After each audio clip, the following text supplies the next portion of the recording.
Hello, कैसे हैं विद्यार्थियों आप सब। मैं राम केवल सर आज आप लोगों को यूपी बोर्ड की एक बहुत महत्वपूर्ण टॉपिक पढ़ाने वाला हूँ जो हर बार परीक्षा में लगभग नंबर का पूछता है। देखिए, अनुगमन वेग के आधार पर हम लोग ओम के नियम की उत्पत्ति पढ़ेंगे। हम लोग जानते हैं कि जब किसी भी चालक तार को एक बैटरी से जोड़ दिया जाता है तो एक बैटरी के सिरे से जोड़ दिया जाता है, चालक तार में मुक्त इलेक्ट्रॉन्स होते हैं जो वैद्युत क्षेत्र की विपरीत दिशा में, क्योंकि यहाँ प्लस माइनस वैद्युत क्षेत्र उत्पन्न हो जाएगा, उसके विपरीत दिशा में इलेक्ट्रॉन्स गतिशील हो जाते हैं एक वेग से। उस वेग को बीडी बोलते हैं, जिसको हम लोग कहते हैं अनुगमन वेग। अगर एक चालक तार है, उसके अंदर उसके पी वोल्ट बैटरी से सिरों के बीच विभवांतर लगाया जाएगा, तो जो इलेक्ट्रॉन्स होते हैं वो क्या हो जाते हैं बेटा, गतिशील हो जाते हैं माइनस से प्लस की तरफ, और जिस वेग से वो गति करते हैं उस वेग को हम लोग अनुगमन वेग कहते हैं।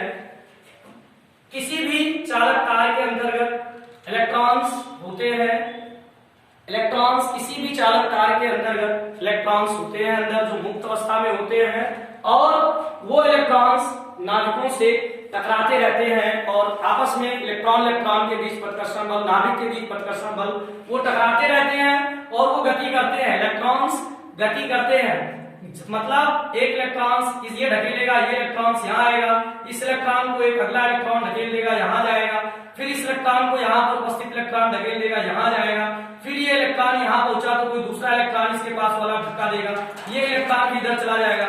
मतलब इलेक्ट्रॉन्स गति करते हैं और उसी में आपस में मतलब जिग-जैग गति करते हैं, इस तरह से गति करते हैं जिनको हम लोग यादृच्छिक गति बोल सकते हैं। लेकिन जब हम बैटरी से जोड़ देते हैं तो सारे इलेक्ट्रॉन्स, क्योंकि यहाँ सिरों के बीच में बेटा एक वैद्युत क्षेत्र उत्पन्न हो जाता है और जिसकी वजह से जो इलेक्ट्रॉन्स होते हैं वो वैद्युत क्षेत्र की विपरीत दिशा में गति करने लगते हैं। मतलब सारे इलेक्ट्रॉन्स प्लस और माइनस के बीच में आकर्षण बल लगता है, तो और इधर माइनस इसको धक्का देगा, सारे इलेक्ट्रॉन्स जो इधर होंगे वो सब इधर आएंगे और प्लस की तरफ सीध हो जाए, एक सीध में आ जाएंगे और ये सब गति करेंगे, इलेक्ट्रॉन्स गति करेंगे और चालक तार में धारा प्रवाहित होने लगेगी। तो जिस वेग से अब जब ये सीधी गति करेंगे, जब ये इनको बैटरी से जोड़ दिया जाएगा तो ये सीधे हो जाएंगे, सब सारे इलेक्ट्रॉन्स की दिशा इधर हो जाएगी, इधर प्लस, क्योंकि इलेक्ट्रॉन्स माइनस और प्लस खींचेंगे। और जिस वेग से ये चलते हैं कुछ चीज और समझेंगे, जितने भी इलेक्ट्रॉन्स, क्योंकि मुक्त इलेक्ट्रॉन्स बहुत ज्यादा होते हैं बेटे, अब हम लोग जितने भी इलेक्ट्रॉन्स हैं सबका औसत वेग जब बैटरी से नहीं जोड़ते हैं तो उसके पहले जितने भी इलेक्ट्रॉन्स इसमें जुड़े हैं उन सबका औसत वेग जो होता है वो 0 होता है। औसत वेग क्या होता है? 0 होता है। अब अगर इनको इससे जोड़ दिया जाता है बैटरी से तो जितने भी इलेक्ट्रॉन्स होते हैं वो सब गतिशील हो जाते हैं, और जो मान लिया जाए कि जितने भी इलेक्ट्रॉन्स, जो पहला इलेक्ट्रॉन था वो v1 वेग से अब गतिशील हो गया, दूसरा v2 से हो गया और तीसरा इलेक्ट्रॉन जो था वो v3 वेग से गतिशील हो गया। ऐसे जितने भी होंगे, जब इसको बैटरी जोड़ दिया जाएगा चालक तार के सिरों के बीच में तो इलेक्ट्रॉन्स गतिशील हो जाएंगे और वो इलेक्ट्रॉन्स v वेग से गतिशील होंगे और उनकी प्रत्येक इलेक्ट्रॉन की वेग v1 v2 v3 होगी और ऐसे vn होगी, और इनका इलेक्ट्रॉनों का जो समय होगा चलने का, मान लिया जाए ये इलेक्ट्रॉन पहला जो है वो t1 समय चलता है, ये दूसरा वाला t2 समय चलता है और तीसरा वाला t3 समय चलता है, ऐसे ये लास्ट वाला tn समय चलता है। तो अब जो औसत वेग होती है vd, इन सारे इलेक्ट्रॉनों पे जब इन जितने भी इलेक्ट्रॉन्स इसमें होते हैं उन सारे इलेक्ट्रॉनों के औसत वेग के बराबर होती है vd। तो गति के प्रथम नियम से, गति के प्रथम समीकरण से जब प्रथम समीकरण लागू करेंगे बेटा, तो प्रथम समीकरण से हम लोग जानते हैं कि v बराबर u प्लस at होता है। अब सारे इलेक्ट्रॉनों पर जो फोर्स लगेगा वो समान लगेगा, क्योंकि हम लोग जानते हैं F बराबर जो होता है बेटा QE, इसलिए Q की जगह पे यहाँ E है तो जितने भी इलेक्ट्रॉनों पर फोर्स लगेगा वो माइनस ई लगेगा। F equal to minus E into E लगेगा, जो ये वैद्युत क्षेत्र है। अब सब पर अगर बल समान लगेगा तो त्वरण क्या होगी, सारे पिंडों पर त्वरण भी समान होगी।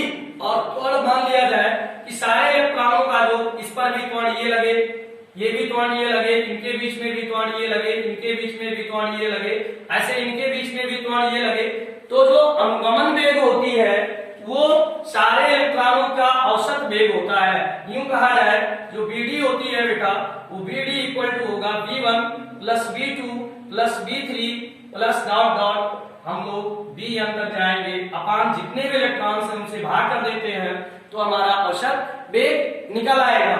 अब हम लोग क्या करेंगे बेटा, इस औसत वेग को गति के प्रथम समीकरण से अगर इनका आरंभिक वेग u1 u2 u3 था तो इस सब में रख देंगे तो हमको मिलेगा बेटा bd equal to u1 plus a, क्योंकि सब पर त्वरण समान है, और t1 मिल जाएगा plus u2 t2 plus u3 t3 plus dot dot dot dot un tn तक बटा आपका n रहेगा, लेकिन इस सब के बीच में मेरा प्लस रहेगा, सबके बीच में प्लस रहेगा, u2 plus a t2 plus u3 plus at3 plus dot dot un plus a tn। अब हम लोग क्या देखेंगे कि u1 plus u2 plus u3 plus u जितने भी हैं सारे u को एक साथ ले लेंगे तो u1 plus u2 plus u3 plus dot dot plus un और सब। अब एक चीज और देखेंगे बेटा, ये t वाले पद के साथ हर जगह ये है तो ये हम कॉमन ले लेंगे तो हमको मिलेगा t1 plus t2 plus t3 plus dot dot plus tn अपान। अब हम n दोनों पे अलग अलग लिख सकते हैं बेटा। तो ये हमने पढ़ा था शुरू में कि जो इनका औसत वेग होता है, ये औसत वेग बेटा मतलब t से भाग करेंगे इन सबको, जो औसत वेग निकलेगा उसका मान 0 होता है। उसका मान क्या होता है, 0 होता है। तो औसत वेग इसके जगह पे 0 रखेंगे तो bd बराबर 0 हो जाएगी और ये प्लस a, और इसके जगह पे इनका जो औसत होगा उसको टो से प्रदर्शित करते हैं और इनके औसत को हम लोग इस पूरे को क्या कहेंगे, क्रांतिकाल टो। इस प्रकार से इसको हम लोग बोलते हैं अनुगमन वेग। अनुगमन वेग के लिए bd इक्वल टू a टो प्राप्त हो गया। इसको समीकरण फर्स्ट आनेंगे। अब बेटा जो इलेक्ट्रॉन्स होते हैं वो चलते हैं, इलेक्ट्रॉन्स का द्रव्यमान होता है। यदि इलेक्ट्रॉन का द्रव्यमान, इलेक्ट्रॉनों का द्रव्यमान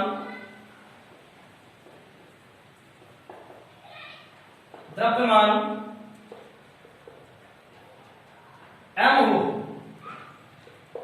जैसे मान लो एक चालक कार है हमारे पास, उस चालक कार को एक 20 वोल्ट की बैटरी से जोड़ दिया गया। इसके अनुप्रस्थ काट का क्षेत्रफल ये है, लंबाई l है, और 20 वोल्ट की बैटरी से इसको जोड़ दिया गया है तो इसमें वैद्युत क्षेत्र B यहाँ उत्पन्न हो जाएगा और E भी वैद्युत क्षेत्र इधर होगी, प्लस होगी, प्लस से माइनस की तरफ E भी। तो यदि सभी इलेक्ट्रॉनों, अब इलेक्ट्रॉनों द्रव्यमान m हो तब F बराबर होता है ma। F बराबर क्या होता है बेटा, ma होता है। ये समीकरण सेकंड ले लो, और जो हमारी F बराबर ma होती है और उसके बाद में जो इलेक्ट्रॉनों पर लगने वाला चार्ज के कारण, वैद्युत क्षेत्र के कारण जो फोर्स होता है वो होगा बेटा, वो फोर्स, और ये दोनों फोर्स सेम होंगे क्योंकि वैद्युत क्षेत्र ही उस पर फोर्स लगा रही है। तो यह बराबर E इंटू ई होगा। ये समीकरण हमारा हो जाएगा बेटा 3। और E बराबर होता है, इसमें कितना विभव है B और लंबाई कितनी है L, तो E बराबर B अपान L होता है। इस समीकरण में, यहाँ समीकरण 3 में हम E के जगह पे B अपान L रख देंगे तो F इक्वल टू हो जाएगा E और B अपान L। ठीक, F अब क्या करेंगे, इसको हम लोग समीकरण 4 मान लेंगे। अब समीकरण बेटा 2 व 4 से, समीकरण 2 व 4 से देखेंगे तो हमको क्या मिलेगा कि जो हमारी 2 और 4 से तो F और F इक्वल है, तो एम ए बराबर क्या होगा बेटा, ये LHS इक्वल है तो RHS भी इक्वल होगा, या F के जगह पे हम एम ए रख सकते हैं, equal to EB upon L हो जाएगी। अब बेटा ये का मान निकालना है यहां से, तो EB अपॉन ये M इधर मल्टीप्लेक्सर है, गुणा है, तो इधर क्या हो जाएगी, भाग हो जाएगी, ये ML हो जाएगा। उसके बाद में इसको समीकरण हम लोग 5 दे देते हैं। अब समीकरण 5 से प्राप्त एक मान समीकरण 1 में रख देंगे बेटा, समीकरण 5 से प्राप्त समीकरण 1 में रख देंगे। मेरे प्यारे विद्यार्थियों, बहुत ध्यान से समझना, और अगर वीडियो अच्छा लगे तो सब्सक्राइब करना, लाइक जरूर करना, क्योंकि आप लोगों के लिए मैं इतना मेहनत कर रहा हूं, तो मेरे लिए थोड़ा सा मेहनत जरूर कर देना। और ये एग्जाम बिल्कुल एग्जाम में क्वेश्चन पूछा जाएगा, मोस्टली इंपॉर्टेंट प्रश्न है। आप देखेंगे बेटा हम लोग ये ए का मान समीकरण 5 से प्राप्त ए का मान, समीकरण 5 से प्राप्त ए का मान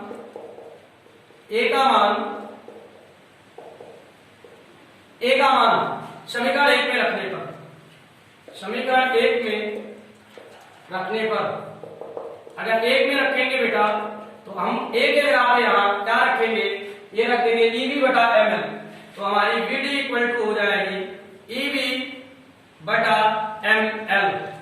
अब जो हम लोगों में जो धारा तथा अनुगमन वेग में संबंध, धारा तथा अनुगमन वेग में संबंध, ये होता है बेटा I बराबर MEABD। आप क्या करेंगे, BD का मान यहां से उठा करके यहां हम लोग रख देंगे, तो I बराबर ME और A की जगह ये रहेगा और BD की जगह पे EB बटा ML। हम ओम के नियम की उत्पत्ति कर रहे हैं बेटा, तो ओम के नियम के अनुसार B अपान I का मान चाहिए। अब हम लोग क्या करेंगे कि B यही रखेंगे, ML इसको इधर कर लो, तो ये हो जाएगा ML अपान ME, 2 बार है बेटा, स्क्वायर हो जाएगा E, और इसमें बेटा ये जब रखेंगे हम लोग यहाँ, तो A और ये टो भी रहेगा साथ में टो भी रहेगा, तो साथ में हमारा क्या रहेगा, टो भी रहेगा, साथ में टो भी रहेगा। टो को श्रांति काल कहते हैं, टो को श्रांति काल कहते हैं।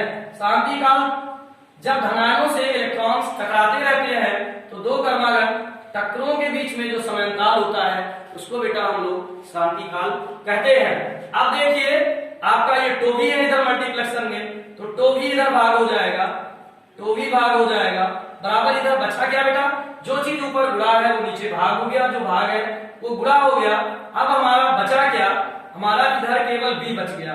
I इधर गुणा है तो I को इधर से भाग कर सकते हैं हम लोग, और ये आपका ML अपान NE स्क्वायर ये और टो बराबर B अपान I, जो कि एक नियतांक होता है। यही हमारा बेटा ओम का नियम है, यही क्या है हमारा ओम का नियम है। तो हम लोगों ने ओम के नियम को आसानी से प्राप्त कर लिया। एक बार चलिए फटाफट रिवीजन कर लेते हैं जल्दी जल्दी बेटा।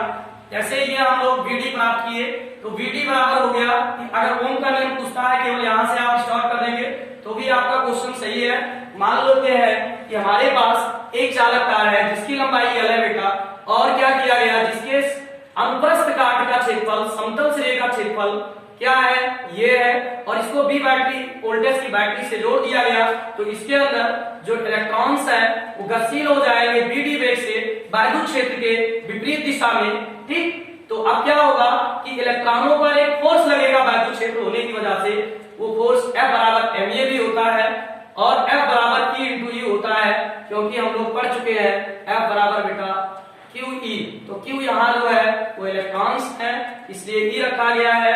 अब अगर कहीं भी जब हम लोग वैद्युत क्षेत्र E बराबर जो होता है बेटा वो B अपान L होता है, हमने क्या किया, यहाँ E के जगह पे B अपान L रख दिया, और उसके बाद में देखते हैं समीकरण 2 और 4 दोनों में F इक्वल है। F क्या है बेटा, इक्वल है, इसीलिए F की मतलब F के जगह पे हम उठा के यहाँ M रख दिए, और M ये चाहिए तो A को m को इधर उड़ा था, इधर भाग हो गया बेटा, ml हो गया। फिर एक मान यहां से उठा के समीकरण 5 से हमने कहां रख दिया, समीकरण 1 में रख दिया। समीकरण 1 में रख दिया तो EV इंटू ml एक के स्थान पे हो गया बेटा, और 2 हो गया। अब धारा तथा अनुगमन वेग में जो संबंध होता है I बराबर LE VD, और ये आपका VD की जगह पे EV अपॉन ml 2 रख दिया गया। अब क्या हो गया, V अपॉन I हो गया।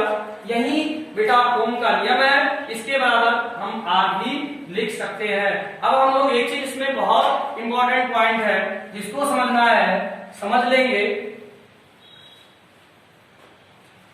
देखते हैं बेटा कि m जो है इलेक्ट्रॉन का द्रव्यमान जो है, m नियतांक है, m क्या है, नियतांक है। उसके बाद में जो n है इलेक्ट्रॉनों की संख्या वो भी निश्चित है।